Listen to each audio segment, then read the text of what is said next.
Como el pastor Héctor lo indicó, mi nombre es Marco Orozco. Contento de estar acá con ustedes. Es pastor, porque ahora el pastor es él, la hermana Cristina. Me acompaña mi esposa Mercedes, que me acompaña en el ministerio por la misericordia de Dios. Sé que han estado enseñando el libro de Mateo. Hoy se hace un break, pero igual vamos a escuchar al rey hablar. Vamos a escuchar al rey hablar y pido que me acompañen al libro de Efesios, capítulo 5, desde el versículo 21 en adelante. Luego pasamos al capítulo 6 y vamos a leer hasta el versículo 4.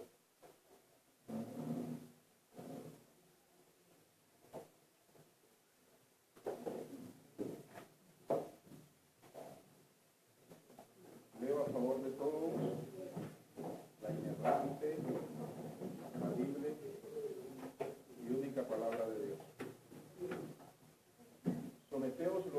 Someteos unos a otros en el temor de Dios. Las casadas que estén sujetas a sus propios maridos como al Señor, porque el marido es cabeza de la mujer, así como Cristo es cabeza de la iglesia, la cual es su cuerpo y Él es su Salvador. Así que, como la iglesia está sujeta a Cristo, así también las casadas lo estén a sus maridos en todo. Maridos, amad a vuestras mujeres, así como Cristo amó a la iglesia y se entregó a sí mismo por ella para santificarla, habiéndola purificado en el lavamiento del agua por la palabra, a fin de presentársela a sí mismo una iglesia gloriosa, que no tuviese mancha ni arruga, ni cosa semejante, sino que fuese santa y sin mancha. Así también los maridos deben amar a sus mujeres como a sus mismos cuerpos. El que ama a su mujer, a sí mismo se ama. Porque nadie aborreció jamás a su propia carne, sino que la sustenta y la cuida, como también Cristo a la iglesia, porque somos miembros de su cuerpo, de su carne y de sus huesos. Por esto dejará el hombre a su padre y a su madre, y se unirá a su mujer, y los dos serán una sola carne. Grande es este misterio, mas yo digo esto respecto de Cristo y de la iglesia.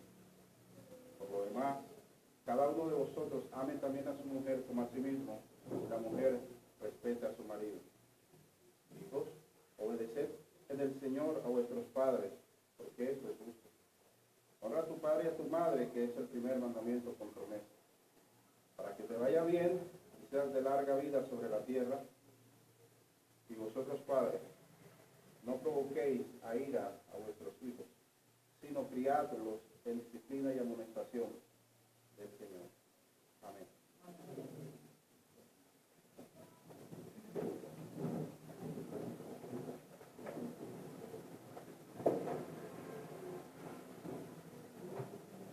Podrías colocar acá para poder ver, para poder trabajar así, es que es donde era. Okay. Una hermosa porción de la palabra que muchos de ustedes conocen y en la que muy seguramente se ha enseñado. Pero hoy a lo mejor el Señor quiere recordarnos muchas cosas a todos los que estamos en este lugar, esposos, esposas, hijos, hijas, padres, madres. Una norma es una regla o conjunto de preceptos que alguien o algo debe cumplir o a los que debe ajustarse. De las normas, ningún ser humano puede escapar, pues todos en la vida y en nuestra sociedad tenemos normas que cumplir. Tenemos normas de tránsito y transporte, normas de etiqueta y glamour, normas para escribir y leer, normas para predicar. Y aunque usted no lo crea, también hay normas para establecer, guiar y restaurar las familias. ¿Y esto por qué? Porque a causa del pecado vivimos en una sociedad sociedad cuyas familias están mayormente destruidas, de modo que no solo necesitan ser guiadas o orientadas, sino principalmente restablecidas. Ante tal situación, la sociedad misma y sus estudiosos, hablo de filósofos, psicólogos, sociólogos, han aportado sus propias normas. Esto para tratar de ayudar en el caso. Sin embargo, es en la palabra de Dios donde encontramos verdadera restauración para los hogares, con normas realmente claras, infalibles y perfectas. Una de las porciones más ricas que se hallan en la Biblia tocante a estas normas para la familia es la que acabamos de leer, de Efesios capítulo 5 y capítulo 6. No en vano, alguna vez Martín Lutero llamó a esta sección exclusiva las normas para el hogar. Y vaya que sí lo son. Habiendo escuchado esto a modo de introducción y habiendo leído el pasaje correspondiente a nuestra predicación, preguntémonos entonces, ¿cuál es el propósito de Dios con cada uno de nosotros en esta mañana? Pues les aseguro que el propósito de Dios es que aprendamos sobre las normas, las reglas que Él, que es el autor de la familia, impone a cada miembro de ella. Esto con el fin de que tengamos no solo una guía infalible, sino además una restauración familiar cada que sea necesaria, en cada familia, en cada hogar. Hoy estudiaremos las normas de Dios para una restauración familiar integral. Ese es el tema de mi sermón. Las normas de Dios para una restauración familiar integral. Estas normas de Dios están en este pasaje que leímos de Efesios 5 y 6, a modo de dos secciones. La primera sección es tocante a los esposos, y la segunda sección tocante a los padres e hijos. Yo quisiera que me acompañen entonces a la primera sección de nuestro sermón, donde el Señor impone normas exclusivas a los esposos. Estas normas están contenidas en el capítulo 5, desde el versículo 22 hasta el versículo 33. Normas exclusivas para esposos. Pero antes, a modo de preámbulo, en el versículo 21 del capítulo 5 de Efesios que leímos, el apóstol nos informa que de acuerdo a Dios, todas las personas y mayormente los miembros de la Iglesia de Cristo nos debemos sometimiento los unos a los otros. De hecho, de acuerdo al contexto anterior de los versículos que leímos, esto es, del versículo 20 hacia atrás, tal sujeción o sometimiento en el caso del cristiano es efecto de la llenura del Espíritu Santo. Esto para darnos a entender más enfáticamente que ninguna persona que diga ser cristiana o tener el Espíritu Santo puede vivir en insubordinación o desobediencia a las autoridades superiores. Es bajo esta premisa que el apóstol entonces escribe desde el versículo 22 del capítulo 5 hasta el versículo 4 del capítulo 6 a cada miembro de la familia tocante a sus obligaciones, comenzando con quienes, con los esposos. Acerca de ellos, el apóstol dio dos normas de Dios que son muy claras y precisas. Norma número 1, las esposas deben sujetarse a sus esposos. Y norma número 2, los esposos deben amar a sus esposas. Dos normas básicas que Dios impone a los esposos.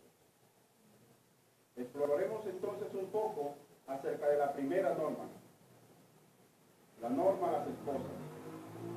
Y esta norma la encontramos explícita en el versículo 22, que dice: las casadas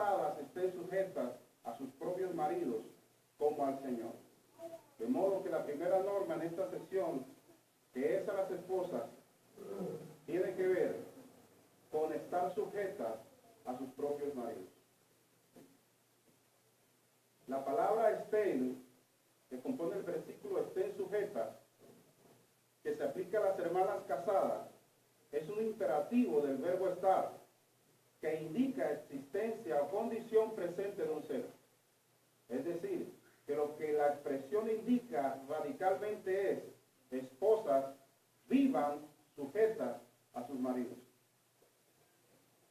Por otra parte, el imperativo estén también indica disposición para hacer o ejecutar algo. Ejemplo, cuando usted le dice a su familia o grupo de amigos: estén listos porque pasaré por ustedes para ir de paseo. En otras palabras, lo que la primera parte del versículo 22 le indica a las esposas cristianas es que no solo deben existir, vivir sujetas a sus maridos, sino que en adición deben estar dispuestas a estar sujetas. La expresión como al Señor del mismo versículo 22, por su parte, explica el modo en que las esposas deben sujetarse a sus esposos. El apóstol Pablo les dijo a las esposas: ustedes deben sujetarse a sus maridos igual, así, del mismo modo que se sujetan a Cristo. El apóstol le dijo a toda mujer cristiana que pretendiera ser la esposa ideal que debía aprender entonces primero a sujetarse a Cristo.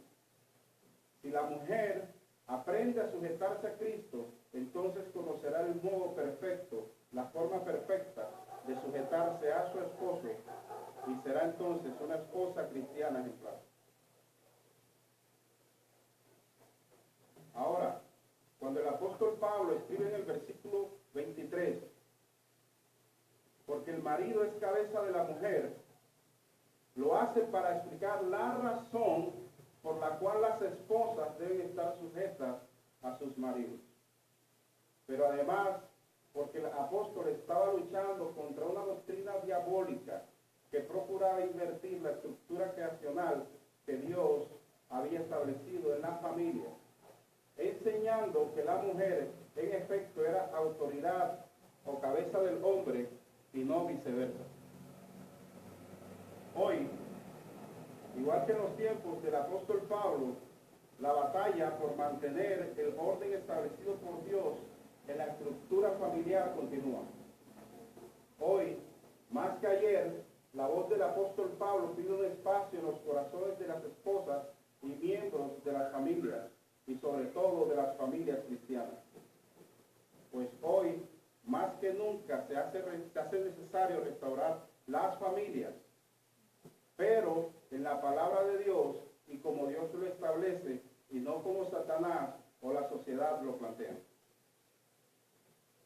La idea de que la mujer posee o puede tener igual o superior autoridad que el hombre es una idea satánica que le está haciendo daño hoy a los hogares. Pero igual, aunque está haciendo mucho daño hoy, esa idea no es nueva. Esta idea es tan antigua como el Edén. Fue allí, en el lugar de Dios, donde Satanás incitó por primera vez a la mujer, y ella, para tristeza de todos, en su libre albedrío que tenía entonces, decidió no estar sujeta ni a la autoridad divina ni a la autoridad terrena de su esposo. Pero esta idea se renueva y se reinventa. Es tan antigua como el Edén, pero es tan actual como el día de hoy. Según el Evangelio de Tomás, un documento gnóstico antiguo, desenterrado accidentalmente en 1948 por campesinos egipcios, Jesús, según este Evangelio, le dijo a Pedro que él, Pedro, dirigiría a María para que ella se convirtiera en varón, ya que convirtiéndose a sí misma María en varón, entraría al reino de los cielos. Se cree que esta blasfemia fue copiada o transcrita en este documento aproximadamente 400 años después de Cristo. Y aún sigue vigente. El gnosticismo no ha muerto. Hoy tiene el nombre de nueva era, pero es lo mismo. Joan Townsend, una activista feminista, por su parte, escuche lo que escribió. Si la sociedad ha de ser salvada y si ha de evitarse la destrucción del mundo, le queda a las mujeres establecer iguales derechos religiosos y posiciones sociopolíticas de igualdad con los hombres. Si no es que de dominio, agrega. ¿Y esto para qué? Para salvarnos a todos de la destrucción y producir el milenio, la paz y la armonía del control por parte de las mujeres. Es inevitable observar, hermanos, el colapso de muchos hogares, incluyendo tristemente algunos hogares cristianos. Pero sepa, mi hermano que está aquí, en este lugar, que la causa se encuentra en que se le ha dado completamente la espalda a Dios y se ha escuchado más la voz del mundo y del enemigo de Dios. De tal modo que las mujeres no se sujetan ni respetan a sus maridos porque no aceptan por nada del mundo que el hombre es la autoridad y cabeza del hogar y por consiguiente autoridad y cabeza de ella.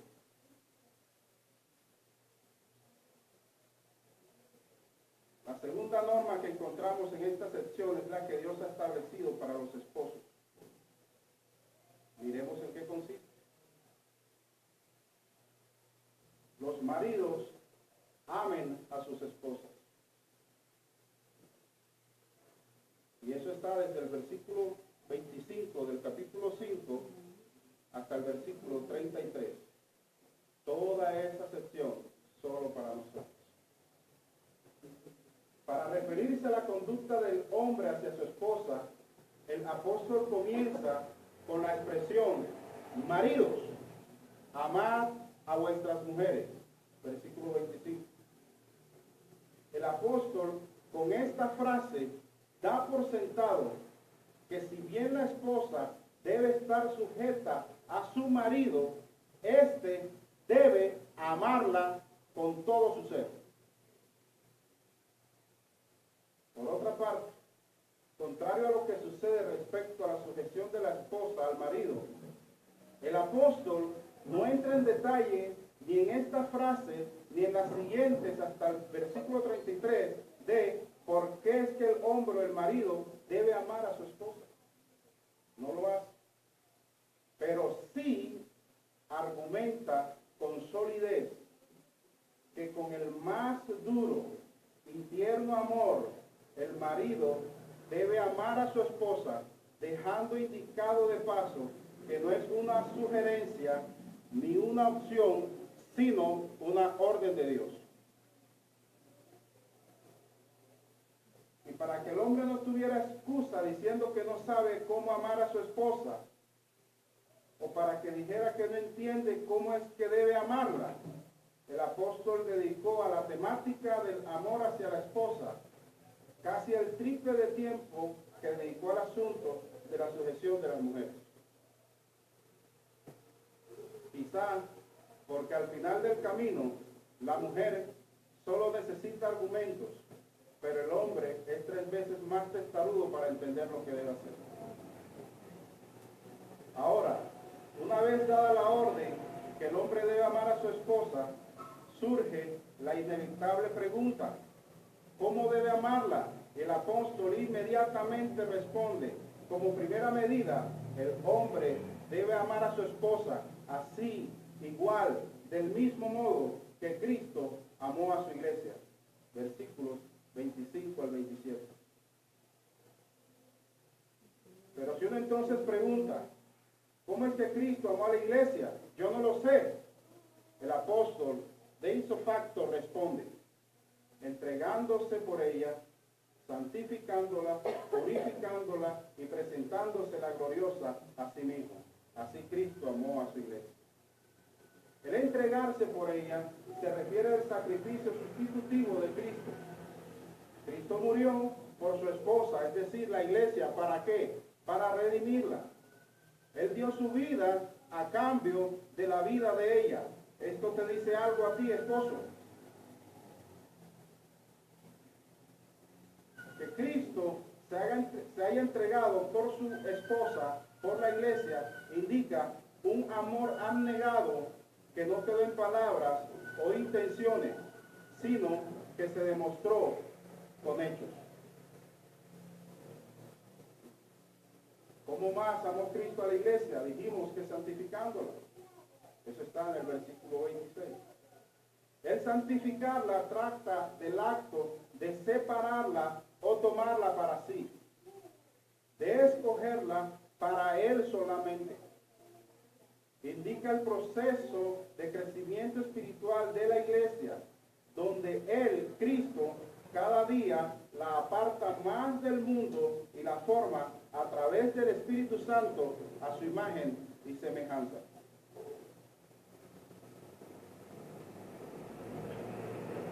El purificarla del lavamiento espiritual, el purificarla trata, del lavamiento espiritual o acto del nuevo nacimiento, previo a lo anterior. Este nacimiento se da a través del binomio de la palabra de Dios y el Espíritu Santo actuando en la iglesia. E indica la liberación absoluta de la culpa del pecado.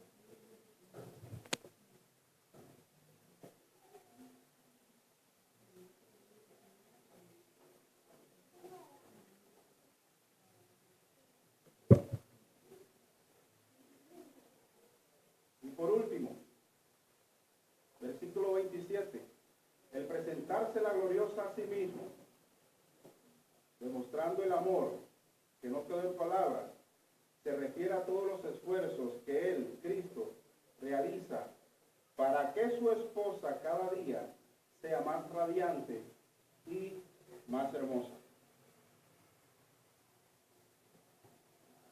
Este evento también apunta al hecho exclusivo, final y escatológico de la boda de Él, Cristo, con su iglesia. Un día Él volverá y se la presentará a Él mismo como una novia sin mancha moral ni espiritual y se casará con ella. Ese día será el día más glorioso sobre la faz de la tierra. Ese día nosotros, que somos la iglesia, nos casaremos para siempre con nuestro Señor. Amén. ¿Qué nos enseña entonces el apóstol Pablo a los esposos en esta parte? Escuchen. Que así como Cristo, abnegada y voluntariamente, y esto es importante aclarar, abnegada y voluntariamente santificó con su espíritu a su iglesia, llenándola de virtudes, dándole acceso a un crecimiento espiritual continuo y llevándola cada día a la perfección. Escucha, esposo, así como la purificó con su palabra, limpiando su cuerpo y su alma de toda impureza de pecado y lavándola con su sangre de toda suciedad que afecte su relación con Él. Así, del mismo modo, así el hombre debe esforzarse por llenar de satisfacción y santidad y de gloria a su esposa. Así como Cristo se esfuerza por mantener a su esposa llena de gloria, hermosura y radiante, de ese mismo modo es que tú y yo debemos amar a nuestras esposas. ¿Qué más nos enseña el apóstol Pablo a los esposos en esta parte? Que así como Cristo desinteresada y voluntariamente fue capaz de dejarlo todo, de hacer de lado su gloria, de sufrir humillación, hambre, sed, latigazos en su espalda, bofetadas y escupitajos en su rostro, soportar gritos e insultos, de aguantar golpes en su cabeza, clavos en sus pies y manos, y una corona de espinas en su frente, y una filosa lanza que le rompió el costado, mostrando su amor profundo y sin medida a su iglesia. Así, igual, de la misma manera, y con el mismo amor sacrificial, tú y yo debemos amar a nuestras esposas. Eso es lo que dice la Biblia. Estas son las normas para ti y para mí. ¿Cómo más debe amar el hombre a su esposa? Dice los versículos 28 al 32. Así como él mismo se ama. Y uno se pregunta, ¿cómo se ama el hombre a sí mismo? Y entonces el apóstol Pablo responde, número 1, el hombre se sustenta. De esa manera demuestra que se ama. Y esto es tan fácil de entender como que si a nuestro cuerpo le provoca comerse una carnita bien preparada, la compramos y se la damos. Si necesita tomar agua, se la buscamos. Si necesita comer algunas frutas, se las proveemos. Y si le provoca tomarse un jugo, se lo preparamos. ¿Por qué? Porque nos preocupamos por sustentar, por proveer de alimento nuestro cuerpo. Una vez entendido esto, nos dice el apóstol Pablo, bueno, así, de la misma manera, el esposo debe preocuparse por sustentar y proveer de alimento a su esposa. Y, aunque ésta ayude de alguna manera, en algunos casos porque se da, queda de todas maneras claro que no por esto el esposo deja de ser el directo responsable del sustento de su hogar y por consiguiente de su esposa.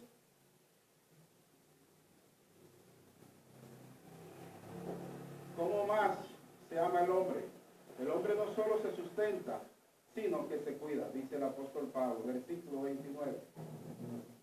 El cuidarse aquí tiene dos connotaciones.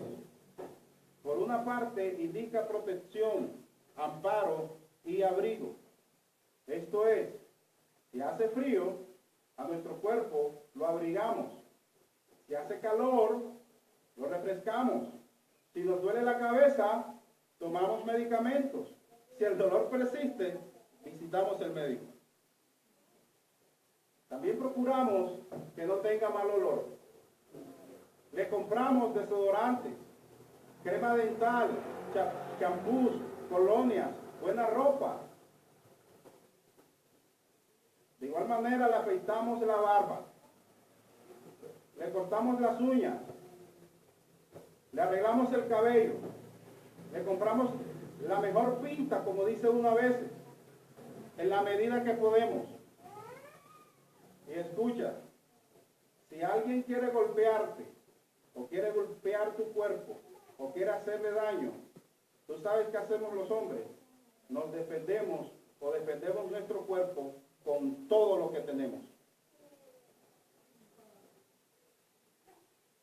Comprendiendo esto, el apóstol Pablo entonces le dice a los esposos, de la misma manera deben atender y proteger a sus esposas. Amén. Ahora, en otro sentido, el cuidar del cuerpo, en el idioma en que se escribió la Biblia, o el Nuevo Testamento, o este pasaje, lleva la connotación de acariciarlo. De modo que lo que el apóstol nos está diciendo a todos los esposos es, ustedes no solo deben preocuparse por la protección y cuidado de sus mujeres, sino que en adición o además, ustedes deben tratarlas con muchísima ternura. Amén. Esto significa varias cosas. Entre ellas, significa que la forma en que debemos hablarles a nuestras esposas es siempre con amor, sin importar las circunstancias. Significa que aunque estemos muy enojados, pero muy enojados, debemos siempre medir nuestros impulsos para no atemorizarlas. Significa que aunque tengamos una fuerza superior, incluso de voz, ni siquiera con ella debemos herirlas.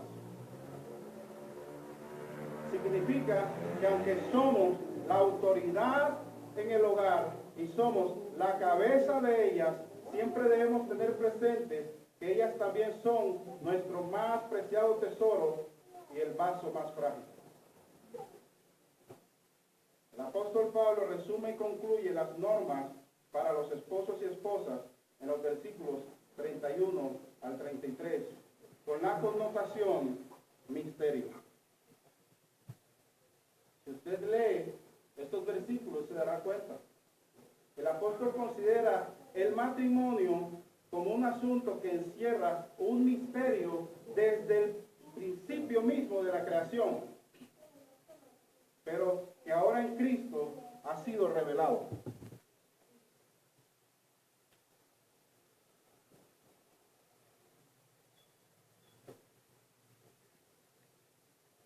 ¿Cuál es ese misterio? Por una parte, es el que está representado en Adán y Eva. Trata de cómo el hombre y la mujer, al unirse en matrimonio, se convierten en una sola carne. Esto misteriosamente, porque nadie puede explicarlo. Así como Eva, de modo misterioso, pero verdadero, fue tomada de Adán y se hizo con él una sola carne, así también nosotros con nuestras esposas. Por otra parte, este misterio es el que está representado en la analogía de Cristo y la iglesia. Y trata de cómo judíos y gentiles también se unen misteriosamente en un misterioso pero real cuerpo llamado la iglesia, cuya cabeza y autoridad es Cristo. En fin, en esta primera sección el apóstol Pablo nos exhorta a los varones a imitar a Cristo, el esposo fiel. Y a las mujeres las invita a vivir sujetas y santificadas como la iglesia, la esposa celestial. Sabiendo siempre que aunque la muerte puede romper la misteriosa unión entre los esposos y esposas, la unión entre Cristo y la iglesia, nadie puede romperla. Les invito ahora a profundizar en nuestra segunda sección, la cual trata de las normas bíblicas que Dios impone a los hijos y a los padres. Una vez que el apóstol ha esclarecido el papel y las funciones que Dios desde el momento mismo de la creación dio a esposos y esposas, pasa a orientar de inmediato sus funciones como padres. Esposos y esposas, mírense ahora como padres, dice el Señor. También pasa a exhortar igualmente a los hijos sobre sus deberes y responsabilidades familiares. Esta sección, igual que la anterior, está compuesta por dos normas que a su vez están contenidas en los versículos 1 al 4 del capítulo 6. La primera norma está dirigida a los hijos y esta es: deben obedecer y honrar a sus padres. Igual que en la sección anterior, Dios comienza en términos de autoridad de abajo hacia arriba. Y la norma que impone a los hijos es, como lo dijimos, obedecer y honrar. El obedecer implica sometimiento. El término que se utiliza aquí para obediencia significa, por una parte, escuchar con suma atención y responder luego positivamente a la voz que se escucha.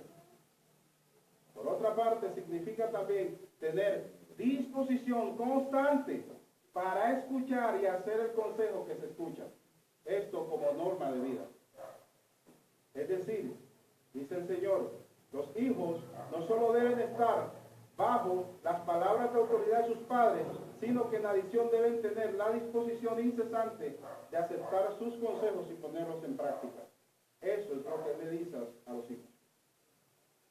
Ahora, cuando además se les pide obedecer en el Señor, si usted lo está leyendo, lo que se le indica a los hijos es que esta obediencia de ellos hacia sus padres debe llevarse a cabo no solo por el hecho de que son hijos, sino por honor y por reverencia a Cristo. Esta expresión también revela que la máxima razón por la cual los hijos deben obedecer a sus padres es Dios mismo. La expresión porque es justo está relacionada con Colosenses 3:20, donde se indica que obedecer es justo, porque obedecer agrada a Dios, pero también porque Dios es el que define lo que es justo y lo que no lo es, lo que es agradable y lo que es repugnante. Y Él dice entonces que obedecer a los padres es justo para Él. ¿Estás tú en contravía de lo que le agrada a Dios y lo que Él define como justo, o estás en sintonía con lo que Él define como justo? Esto nos indica, queridos hermanos, que cuando un hijo desobedece a sus padres, no solo los está desagradando a ellos, sino también a Dios. Es decir, no solo está en problemas con la autoridad de su casa, sino que también está en problemas con la autoridad de su casa. El honrar por su parte implica veneración. La frase, honra a tu padre y a tu madre, que además es un mandamiento, indica que los hijos debemos obedecer voluntariamente a ambos. Debemos estimarlos a ambos. Debemos considerarlos a ambos. Y debemos venerarlos a ambos. Esto indica brindarles atención mientras vivan, a padre y a madre. Esto indica atender sus sentimientos. ¿Estás pensando en eso? Atender la economía de tus padres, atender la salud de tus padres, atender la alimentación de tus padres y estar pendiente de ellos, sobre todo en su vejez. El no honrar a los padres es tan serio que Dios impuso en el Antiguo Testamento la pena de muerte para los hijos que, desobedeciendo este mandamiento, hirieran o maltrataran a su padre o a su madre. Mientras que el venerarlos, por su parte, es tan bendito que Dios prometió alargarle la vida a los que obedecieran este mandamiento. Pasemos ahora a nuestra segunda norma en esta segunda sección. Y esta segunda norma está orientada, como lo dijimos al principio, hacia los padres. ¿Cuál es esta norma? Versículos 6:4. Los padres deben criar a sus hijos con disciplina y temor de Dios, o en el temor de Dios. Tocante a esta norma, lo primero que pide el apóstol a los padres, si usted lee el versículo 4, la primera parte, es que no deben provocar a ira a sus hijos. Esto es, escuchen, no deben regañarlos más de lo necesario. Tampoco les hagan exigencias injustas que ni siquiera ustedes pueden cumplir. Eso es lo que está diciendo el apóstol cuando dice que no exasperemos a nuestros hijos a ira. Es además un llamado al no uso de la violencia o la crueldad, por castigarlos sin sentido, que por cierto, antes que dar buenos resultados, lo que provoca es rebelión tras rebelión. Lo segundo que pide el apóstol Pablo a los padres en esta segunda norma de esta segunda sección es que críen a los hijos. Críenlos. No dejen que los críe otro. Críenlos ustedes. Eso les corresponde a ustedes. Críenlo. El concepto de criar tiene dos dimensiones. La una tiene que ver con el nutrir y alimentar al niño, especialmente con la leche materna o con el biberón mientras dura la lactancia. Y la otra tiene que ver con la parte urbanística, instructiva y educativa. Eso es criar. Pero si usted de todas maneras se pregunta cómo debe criar a sus hijos, el apóstol se lo explica más detalladamente. criarlos, versículo 4 del capítulo 6, en disciplina. El criarlos en disciplina tiene que ver con la instrucción moral. Proverbios 29:15 claramente advierte que el hijo que no se disciplina siempre hace pasar vergüenza a su familia. No sé si usted ha podido ser testigo de eso. Los hijos deben criarse entonces con reglas y normas que deben cumplir y con recompensas y castigos que deben sufrir por sus malas o buenas acciones. ¿Cómo más un padre debe criar a sus hijos? Las Escrituras declaran, debe criarlo en amonestación del Señor. Versículo 4, continuamos ahí. El criarlos en amonestación del Señor tiene que ver con formarlos de acuerdo a los mandamientos de Dios y con preocuparse por la formación espiritual de ellos. No puedes decir que estás criando a tus hijos si no te preocupas por su parte espiritual.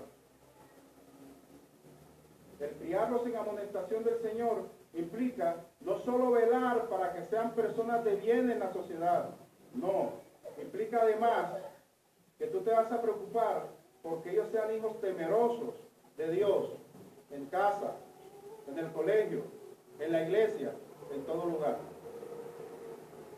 Implica también advertirles, prevenirles y reprenderles con toda ternura con que Dios a nosotros nos ama, pero también con toda la firmeza que de su autoridad se deriva.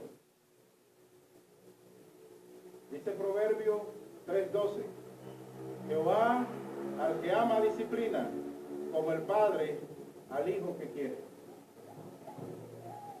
Si usted no disciplina a su hijo, si no le corrige en el Señor y de acuerdo a las normas del Señor, usted está haciendo de su hijo un ser mal criado que poco le será útil a la iglesia y a la sociedad.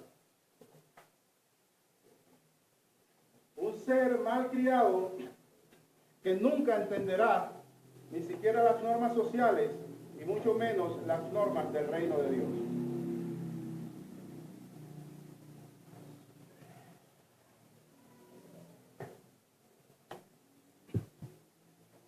Otro asunto importante acerca de esta norma para los padres está en la frase, y vosotros padres. Y estamos todavía en el versículo 4 del capítulo 6. Y vosotros padres. Cuando uno lee esta frase en español, inmediatamente interpreta que el mensaje de criar a los hijos en disciplina y amonestación está dirigido tanto a padres como a madres.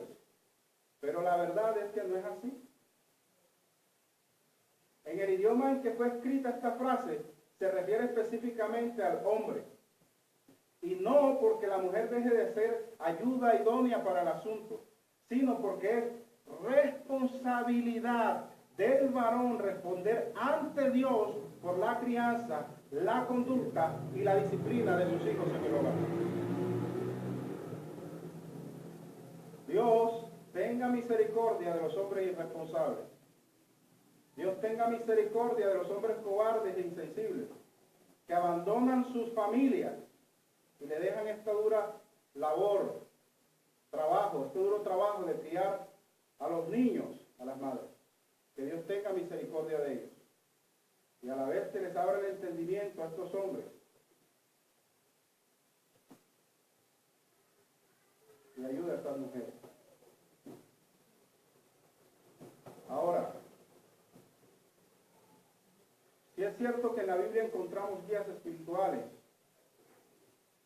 para madres cuyos esposos no son creyentes, ¿a quién le corresponde la disciplina espiritual de los hijos si el padre no es cristiano? Le corresponde entonces a la madre cristiana. Además, en la Biblia encontramos historias de mujeres cristianas ejemplares que ayudaron en la educación integral de sus hijos. Esto se hace bastante necesario en nuestros tiempos. Pero con todo, tengamos en cuenta, hermanos, que no es a las madres a quienes Dios llamará a pedir cuenta por sus hogares. No es a las madres. Las normas del Edén no han cambiado. Dios seguirá llamando a Adán para que responda por su familia. Así como Cristo debe responder al Padre por su iglesia. Y tarde o temprano, tú y yo, todos los Adanes, también tendremos que responder por nuestra familia. Tendremos que darle cuenta a Dios por tantas Evas que desobedecen la voz de Dios por culpa nuestra, pero también por tantos hijos mal criados por nuestra propia causa. Que Dios tenga misericordia de nosotros y nos ayude.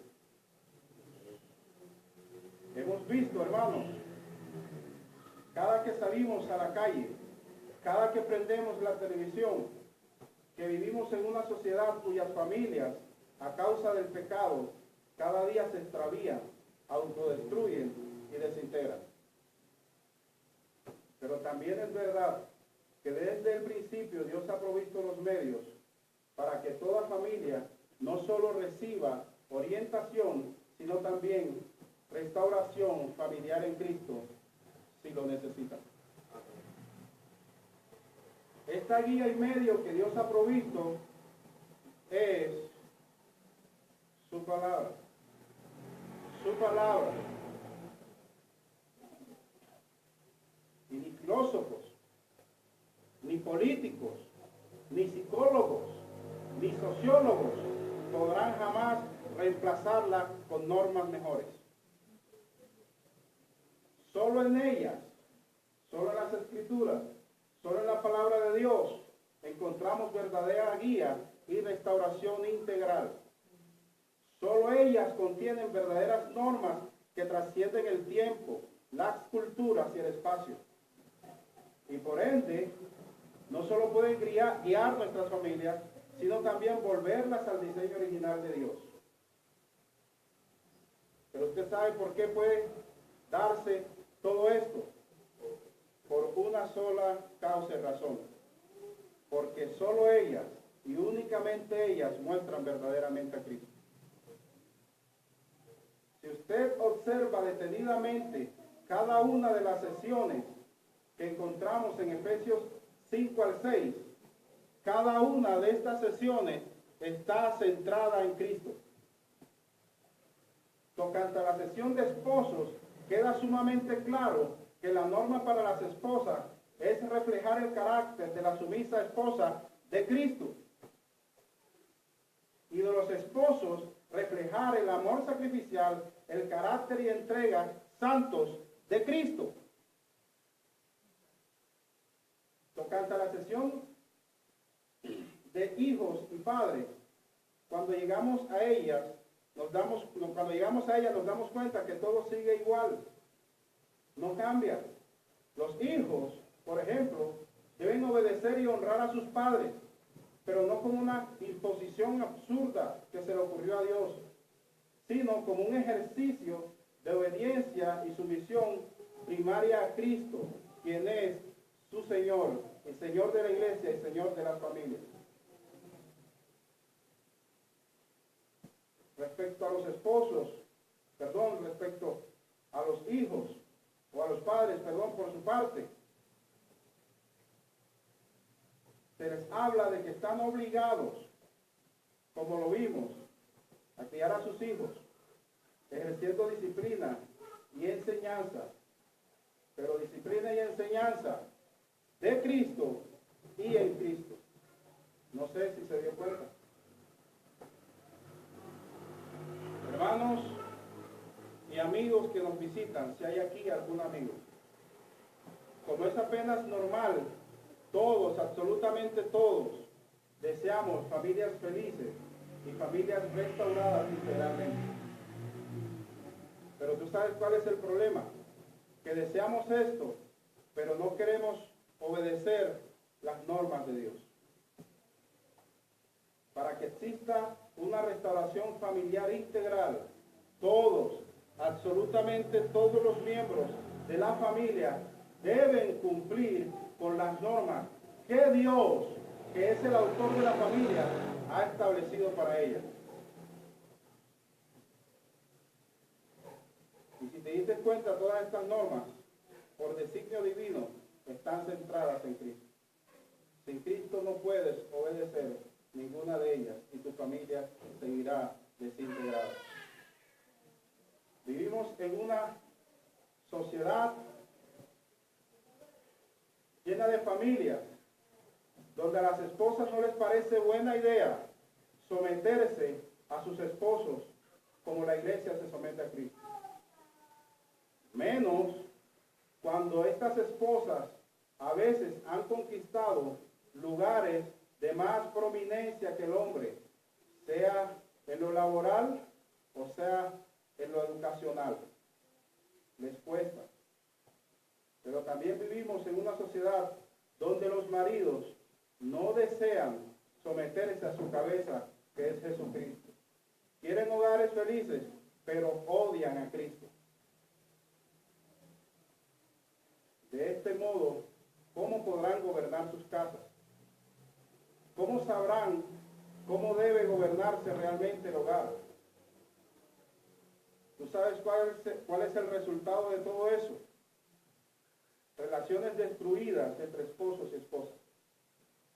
Y una sociedad de niños y jóvenes cada vez más rebelde, inmoral y demolida por el pecado.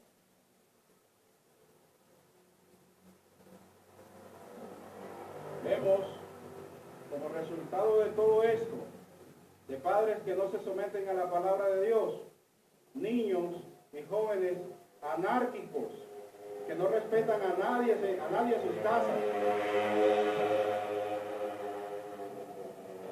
Como resultado de que los padres no quieren obedecer ni enseñar la voz de Dios, encontramos niños y jóvenes rebeldes que no reconocen la autoridad de sus superiores, ni en sus hogares, ni en otras instituciones.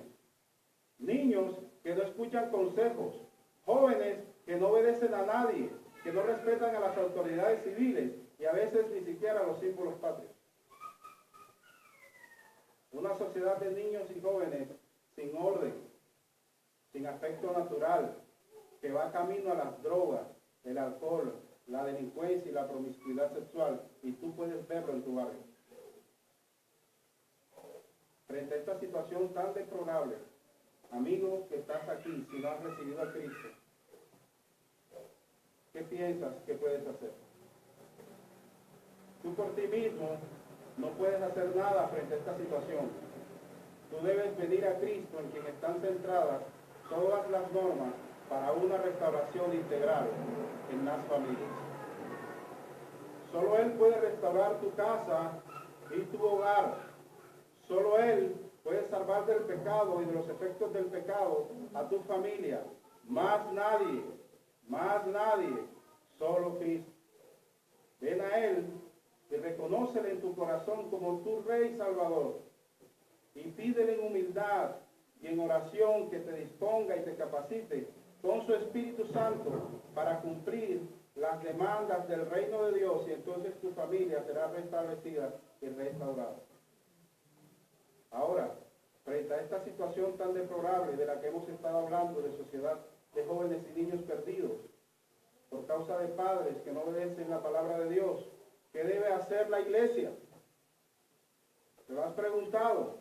Pues yo te digo, la iglesia, frente a esta situación, tiene que protestar, tiene que hacerse ver, tiene que levantarse, tiene que alzar su voz, pero sobre todo tiene